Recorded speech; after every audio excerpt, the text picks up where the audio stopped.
আসসালামু আলাইকুম। আজকে হঠাৎ করে মনে আসলো 2024-এর কথা। 2024-এর এই জুলাই অগাস্ট মাসে, যদি এখন জুলাই আসে নাই, মানে 25-এর, কিন্তু তারপর সামনে কয়েকদিনের মধ্যে চলে আসবে। এই সময়টা ছিল একেবারে গরম একটা সময়, এবং এই সময়টা আমার যে কি অবস্থা ছিল, ঘুম নাই, খাওয়া নাই, পারলে পর কাজে ছুটি দিয়ে সারাদিন বসে থাকে, সারাদিন হচ্ছে টিভির সামনে আর হচ্ছে ফোনের সামনে, কি নিউজ আসতেছে, কে কি বলতেছে, কি অবস্থা, তো সেরকম একটা অবস্থা, পুরো টান টান উত্তেজনা, গরম। এই ঠিক এক বছর পরে এই মাঝামাঝি সময়, মানে বছরের মাঝামাঝি সময়, জুন জুলাই আগস্ট, এই সময়টায় আবার শুরু হইলো সেরকম একটা অবস্থা। এবারটা কি, এবার হচ্ছে গিয়ে ইরান আর ইসরায়েল। মানে আমি মনে করতেছি, মানে এই 2 বছরের মাঝামাঝি সময়টা, বছরের মাঝামাঝি সময়টা মনে হয় মানে মজলুমদের জায়গা ওঠার সময়, এবং হচ্ছে জালিমদের জম আর কি।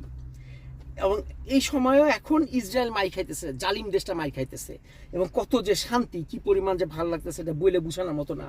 এবং আরেকটা জিনিস চিন্তা করলাম যে দেখেন, আল্লাহর মার, আরে মানে এসব কোরআনে আছে না যে আল্লাহ ইজ দ্য বেস্ট প্ল্যানার।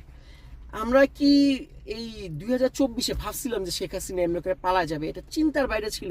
2024-এর বছরের প্রথমে কি এটা চিন্তা ছিল যে শেখ হাসিনা পালা যেতে পারে? কিন্তু গেছে। আবার দেখেন এই 25-এ এসে, এই কিছুদিন আগে মনে হচ্ছে ইসরায়েল তো ইনভিনসিবল, ইসরায়েলের কেউ চুলো ছিটতে পারবে না, আর এখন ওদের ত্রাহি ত্রাহি কান্না। মানে কি অবস্থা, মানে আল্লাহ যখন আসলে মাইট দেয় তখন আর কোনো কথা নাই, ব্যাপারটা এই।